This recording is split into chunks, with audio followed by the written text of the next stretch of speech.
Attention, vous écoutez un podcast audioactif.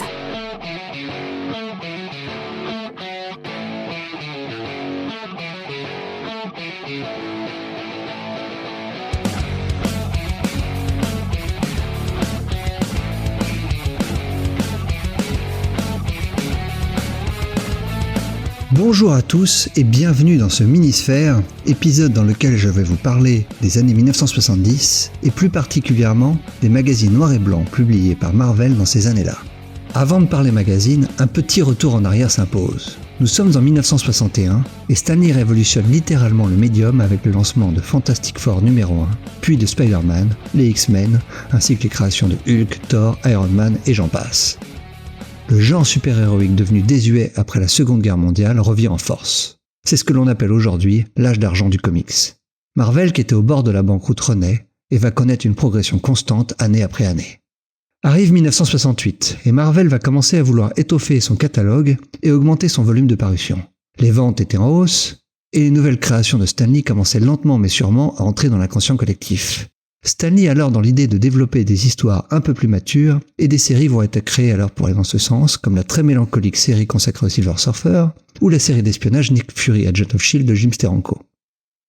Il faut dire aussi que les séries que Stan Lee a créées en 61-62 allaient déjà dans ce sens et étaient aussi beaucoup plus matures que ce que proposait DC à l'époque. Stan Lee se dit que s'il veut vendre plus de comics, il se doit de trouver un autre public que l'habituel jeune garçon qui était alors la cible de ses histoires. Cela coïncide avec le moment où Stan Lee commence à réduire la voilure en tant que scénariste et se consacre de plus en plus exclusivement à son métier d'éditeur, mais également de conférencier dans des universités. Et il adore ça. Il rencontre des étudiants qui étaient adolescents quand ces séries ont commencé quelques années plus tôt et qui connaissent toutes les histoires sur le bout des doigts. Stan Lee a alors l'idée que pour attirer un public plus sophistiqué, il fallait leur vendre un comic book qui ne ressemble pas à un comic book, un magazine. Et quelle meilleure idée que de lancer un magazine consacré au personnage star de la maison, Spider-Man. Non seulement le personnage est populaire, mais surtout Peter Parker a le même âge et les mêmes préoccupations que le public ciblé. Il est lui aussi à l'université, il a des problèmes de cœur ou d'argent. De plus, ce nouveau magazine en noir et blanc sera vendu au milieu des autres magazines, à côté du Time ou du New Yorker, et on ne le trouvera pas avec les autres fascicules de comics en couleur, souvent près du comptoir ou des bonbons. Stan Lee est ravi à l'idée. Lui qui a toujours rêvé de reconnaissance, on va enfin le prendre au sérieux. On peut se dire que c'était une idée en or, vouée au succès, mais au sein même de chez Marvel, Stan Lee a dû faire face à des blocages, provenant notamment de Martin Goodman, son patron à l'époque, et ce principalement pour une question d'image. En effet, les magazines de bande dessinée en noir et blanc étaient jusque-là des titres sans ambition, s'adressant souvent à un public adolescent en mal de sensations fortes. On y trouvait du sang, un peu d'érotisme. Warren Publishing, par exemple, fonctionnait sur ce principe avec des magazines comme Eerie ou Creepy, ou Vampirella qui va arriver l'année suivante. De plus, Goodman publiait déjà lui-même nombre de magazines de son côté, principalement du pulp, et ne voulait pas en faire plus. Mais bon, Stan Lee étant Stan Lee, il sait être convaincant, et Goodman lui donne le feu vert.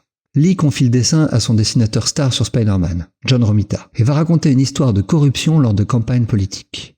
On est très loin des histoires de Spider-Man habituelles, et pour cause, une telle parution dans un fascicule aurait été impossible puisque ce genre d'histoire était proscrite par le Comic Code Authority. Ce fameux code de bonne conduite pour les éditeurs souhaitant vendre des comics s'adressant à un jeune public. Au moment de l'introduction du code, les comics proposés par EC Comics comme Tales from the Crypt, The Hunt of Horror et Mad étaient de grands succès, mais la plupart d'entre eux ont dû s'arrêter à cause de la censure. En 1968, les magazines s'adressant à un public plus âgé ne doivent pas nécessairement se référer à ce code. Dès le numéro 2 cependant, Goodman va demander à Lee de faire machine arrière. Il a peur d'une vague de mauvaise publicité liée à la non-utilisation du code et va donc obliger Stan Lee à soumettre le magazine au code dès le numéro 2 et de raconter des histoires plus classiques avec des super-vilains. Les ventes ne vont pas être transcendantes et Goodman va arrêter les frais ici.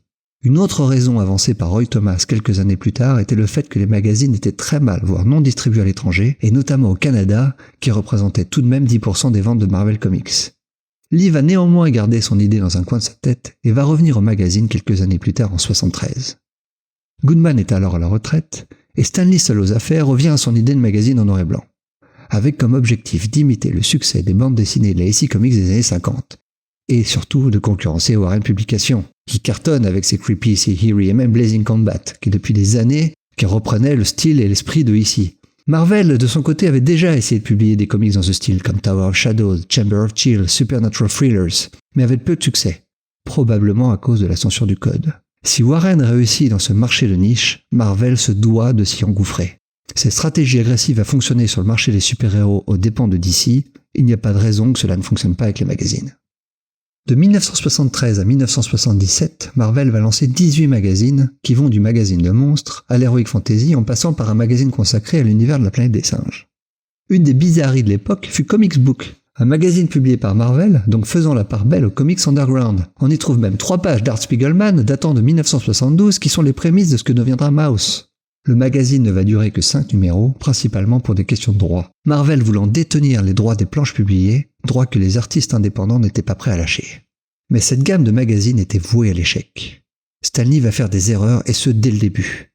En amenant The Hulk, les Avengers, les X-Men, Master of Kung Fu, Frankenstein ou Werewolf by Night dans un monde sans le code, Stan Lee va devoir faire face à un autre problème. Celui de la continuité. Et oui, une deuxième continuité distincte voit le jour. Stanley, Roy Thomas et Jack Kirby avaient construit un univers Marvel, et maintenant il est contredit par un autre univers. Cet univers de magazines appartenait à d'autres, dont Len Wein, Marv Wolfman et Tony Isabella, qui ne se soucient pas du tout de ce qui se passe dans les comics, et cela va dérouter les lecteurs. Marvel est un univers encore jeune, et nombreux sont les lecteurs qui ont absolument tout lu de la production depuis ses débuts, et ils sont déroutés par ces changements sur les personnages qu'ils aiment tant. Une autre erreur commise par Stanley avec ses magazines fut de s'en servir régulièrement comme un déversoir à histoire qui ne se vendait pas en fascicules. Et la technique consistait surtout à inonder le marché pour étouffer la concurrence. Il fallait produire beaucoup, la qualité importait peu, et le nombre de magazines était redondant. C'est comme ça qu'on se retrouve avec un magazine sous le nom Dracula Lives, ainsi qu'un autre sous le titre de Vampire Tales. Sans parler de Monsters Unleashed et Legend of Monsters, Marvel sort aussi plusieurs titres de Kung Fu, etc. Enfin, la dernière erreur commise par Marvel à l'époque, outre la qualité des histoires, ce qui faisait défaut par rapport à la concurrence, c'était la qualité d'impression. Le papier choisi était de piètre qualité et ne rendait pas justice au travail des dessinateurs qui voyaient leurs dessins devenir flous dans le produit fini. En plus, si ces magazines étaient copieux en nombre de pages à leur début, ils sont vite passés de 80 à 64 pages, tandis que leur prix augmentait de 75 cents à $1. Un comics normal à l'époque coûtait entre 10 et 15 cents. Qui plus est, pour remplir ces magazines, Marvel utilisait de vieilles histoires datant des années 40 ou 50, et les nouvelles histoires ne représentaient souvent qu'un tiers du contenu. Si on ajoute à cela une publication erratique avec souvent plusieurs mois entre chaque numéro, cette ligne de magazines était vouée à l'échec.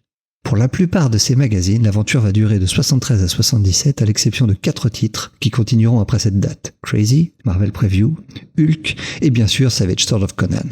Comme le disait Stan Lee dans une interview en 1998, « Je vais vous révéler un secret.